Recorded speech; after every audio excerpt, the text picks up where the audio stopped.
Bonjour, ça c'est Français 1 et aujourd'hui sometime in April, hopefully during the integrated assessment week while I'm gone, we are reviewing our semester A vocabulary today, so that's what is going on, practicing to work towards the unit 1 through 15 vocabulary test that you're going to try and take this week.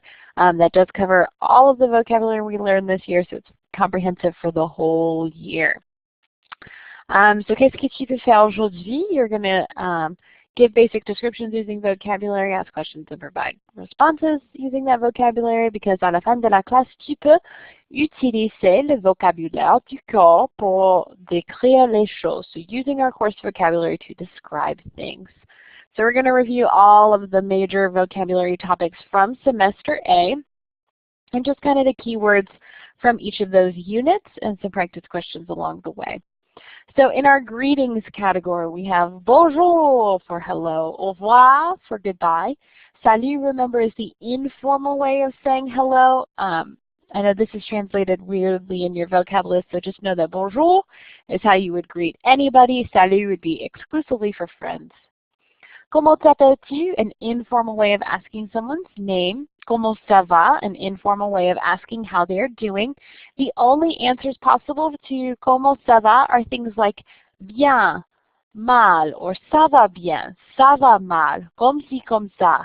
You can't answer with I'm good or I'm bad. Those don't work. Je m'appelle, sorry for the extra E there. My name is, and then another useful question, comment dit-on, which is how does one say? So I might say, comment dit-on pen en français? How do you say pen in French? All right, so which of these expressions would be most appropriate for asking someone their age? Take a few moments to think about it. And of course, as you're thinking, feel free to pause. All right, hopefully you noticed these bottom two questions both include the word âge. That is the word that we're going to use to talk about age. The only difference between these two is that this choice here uses the verb to be. This choice uses the verb to have. And in French, we want to use the verb to have when we're talking about age. So literally, what age do you have is the question you're asking. Quel âge as-tu? Or quel âge avez-vous for the formal. Our other Unit 1 vocabulary was school related, so these are some of the most used, at least for me, school words. Stylo, le stylo, masculine, le crayon, pencil, le livre, l'élève, that could be a male or a female student, le cahier, le français, the subject we're taking, l'anglais, referring to the language, the group of people, le tableau, le bureau, and le ordinateur, l'ordinateur. All of these are masculine nouns. They would all have le used with them, except for anglais and ordinateur, which become a contraction, and élève, because they start with vowels. All right, so looking at this picture, which of these words is shown?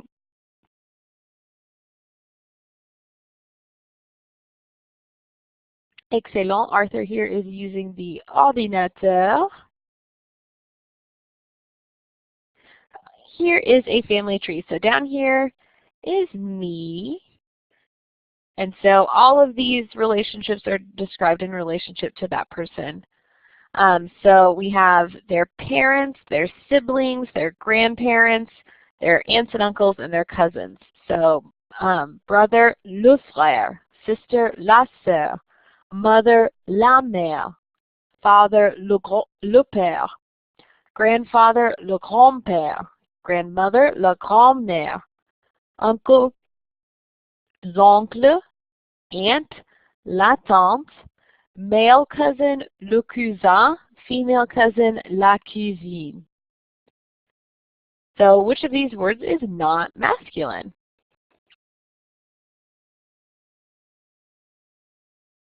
Hopefully that's quick to spot because of the article being used here with aunt.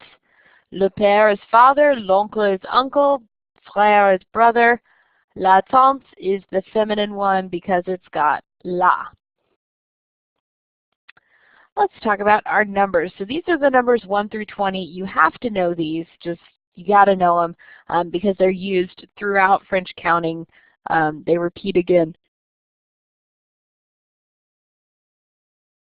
So we got to know them. 1, 2, 3, 4, 5, 6, 7, 8, 9, 10, 11, 12, 13, 14, 15, 16, 17, 18, 19, 20. After that, your numbers, repeat by tens. You have salt for 100, mille for 1,000, and of course numbers are written out digit by digit, just what they are. You're not going to break it down in any weird way like we do in English. You're not going to use words like and unless it's something like 21, 41, those ones digits of various numbers. So here we have the number in English. I might say this is 1050. Or we have lots of ways to say this in English, but how would I say it in French? There is only one way. And that would be if we take it digit by digit. We have 1,000. I know it's 1,000 because I have this decimal point that, remember, in French decimals and commas switch places. There's 3 after it, so I know that this is 1,000. So this is 1,000. So I'm going to start my number with mille, so that go ahead, just remove choice that one. And then I have no hundreds. I have 5 tens. And I have no ones. So that means my number is 1,050. Sorry about that. 1,050.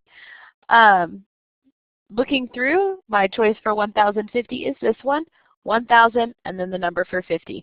I wouldn't say 1050 or 1050 or 1050 or anything weird like that. I'm just saying the numbers that I see. I see 1,000, I see 50.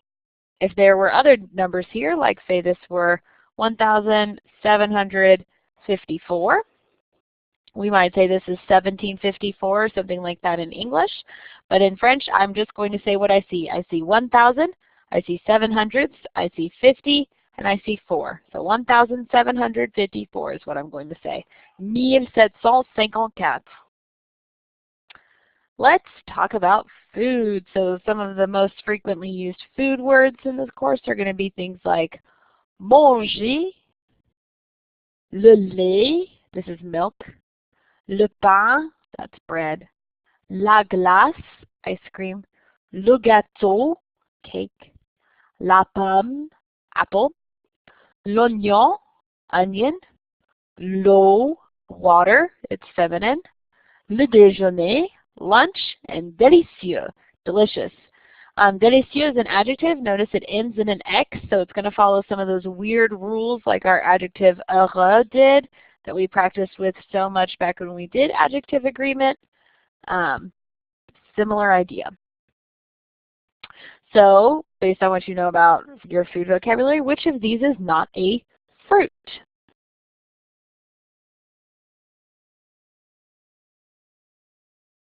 And despite what the song says, and if you don't know what song I'm talking about, good for you,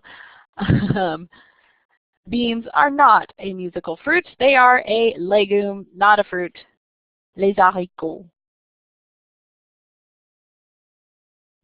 Weather vocabulary. Il fait froid. It is cold. Il fait chaud. It is hot. Il y a du soleil. It is sunny. You can also say il fait du soleil. Those are interchangeable in this expression. Il fait beau. It's nice weather.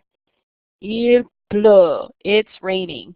Il neige. It's snowing. Il y a du vent. You can also say il fait du vent. Il fait mauvais. Il y a des nuages. You can and la tempête are different weather phrases. So which weather sentence best describes this picture here? Hopefully you can tell that those are snowflakes.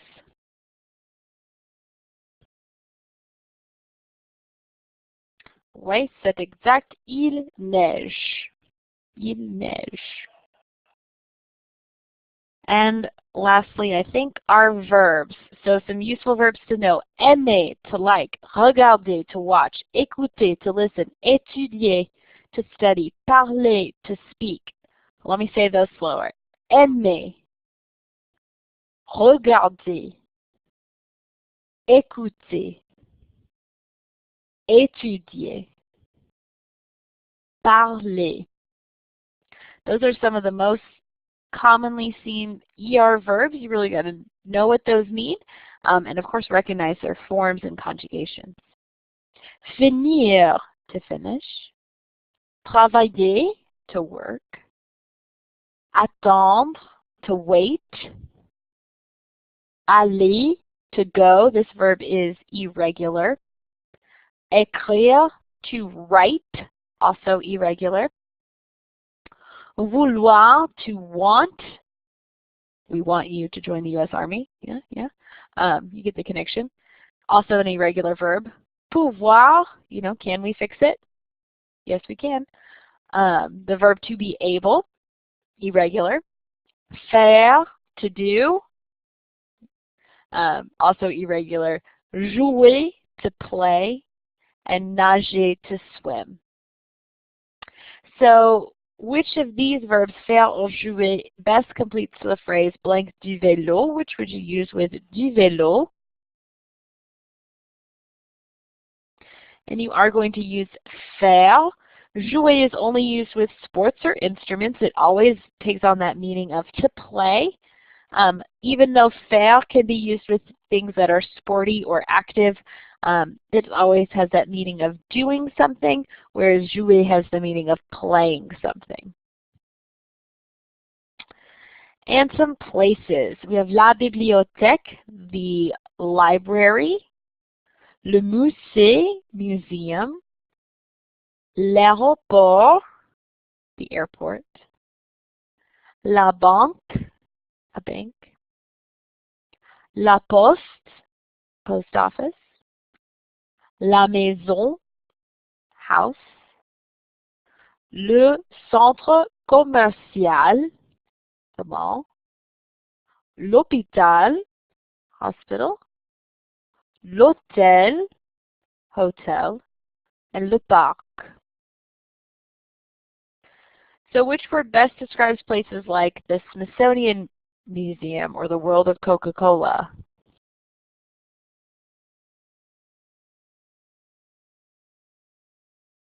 This is examples of a museum.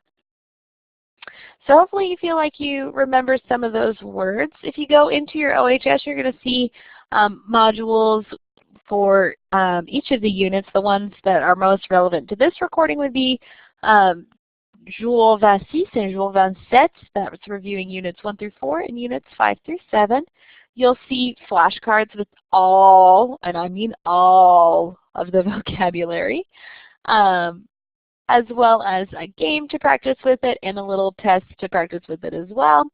Those are just pulled straight from the Quizlet, so you can enjoy those. And also on the day of the vocab test, there's going to be flashcards reviewing just the most important words from each semester, so you can practice with those as well. If you have any questions, definitely feel free to send me an email. I will be limitedly available during these next few weeks, but definitely will try to respond to you quickly if I can.